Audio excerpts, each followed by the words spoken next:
Mga kagaw, for today's video ay gagawa tayo ng silik. Ang una natin gagawin ay pakuluan natin yung ating manok at pagkatapos lagyan natin siya ng bawang, tapos daon ng rawlier at saka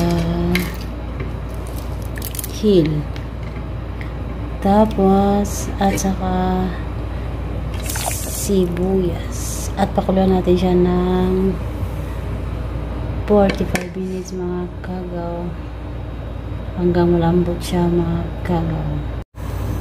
At lagyan natin siya ng asin, huwag natin kalimutan.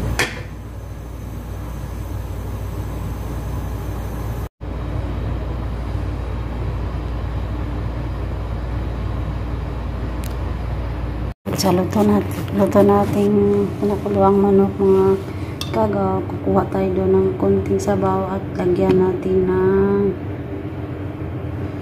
tornillo konti at saka wala kaming bugar at lagyan natin ng maklot. Ayan,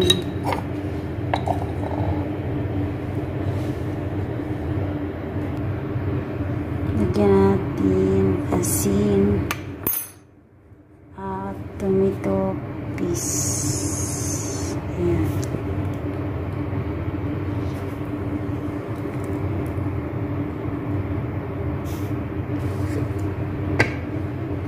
At haluin natin yan mga kakagaw kasi ilagay natin sa manok natin, nilagyan natin sa oven. Yan na po ang sauce natin.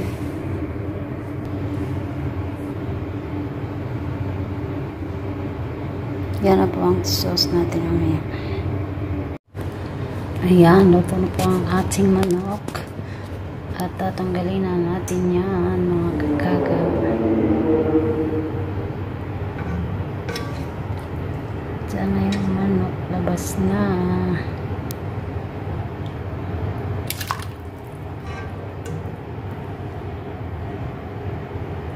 Hindi pa natanggal.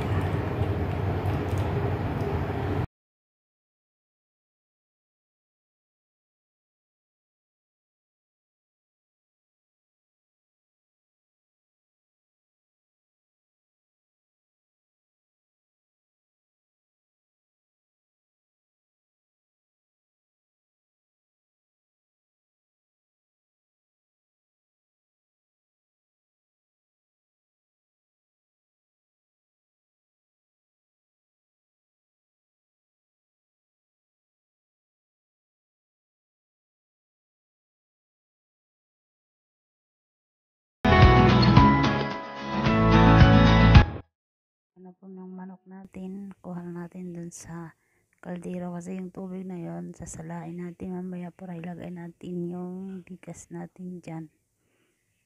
Patagyan natin yan ng sauce mamaya. At itong sabaw mga kagaw ay sasalain natin yan mamaya at ibalik natin dito sa lagayan kasi lagay na naman natin yung bigas. Salain na muna natin ang ating sabaw. Ayan na po. Kailangan natin salain para hindi mahalo sa kanin natin yung mga nilagay natin kanina na mga sibuyas at yan po. Kailangan natin siyang salain at ibalik natin sa kaldero mamaya.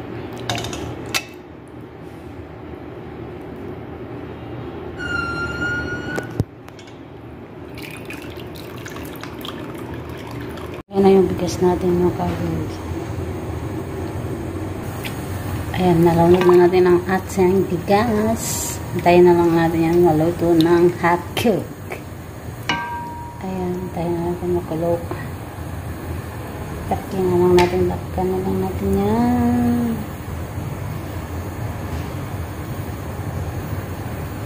Ayan, nalunod natin kanina. Lagyan natin ng sauce yan. Ito yung sauce ilalagay natin.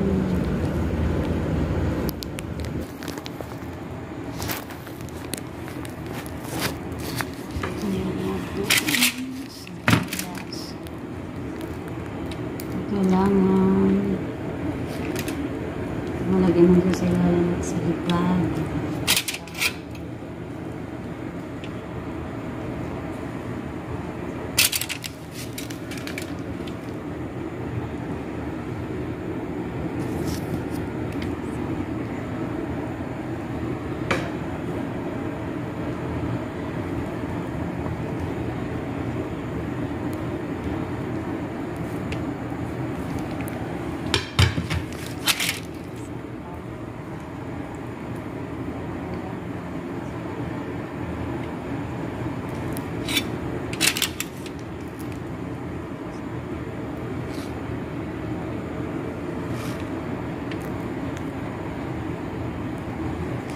At ayan na po, luto ng ating kanin. Lagyan na natin na siyang gatas.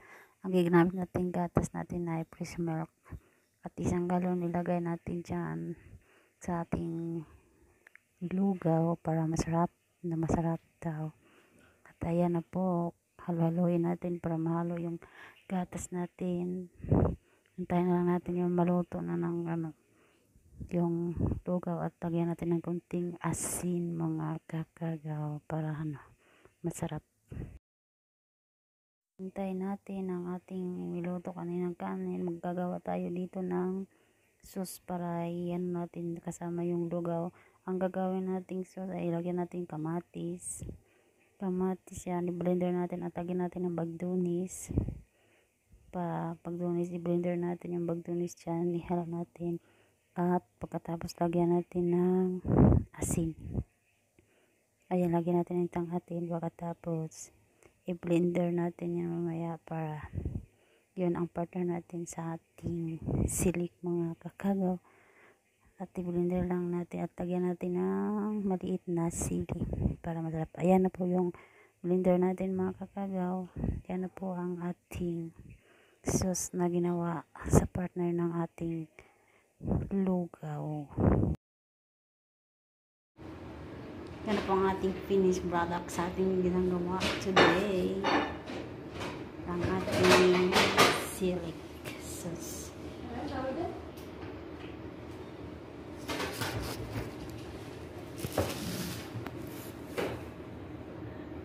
Silic.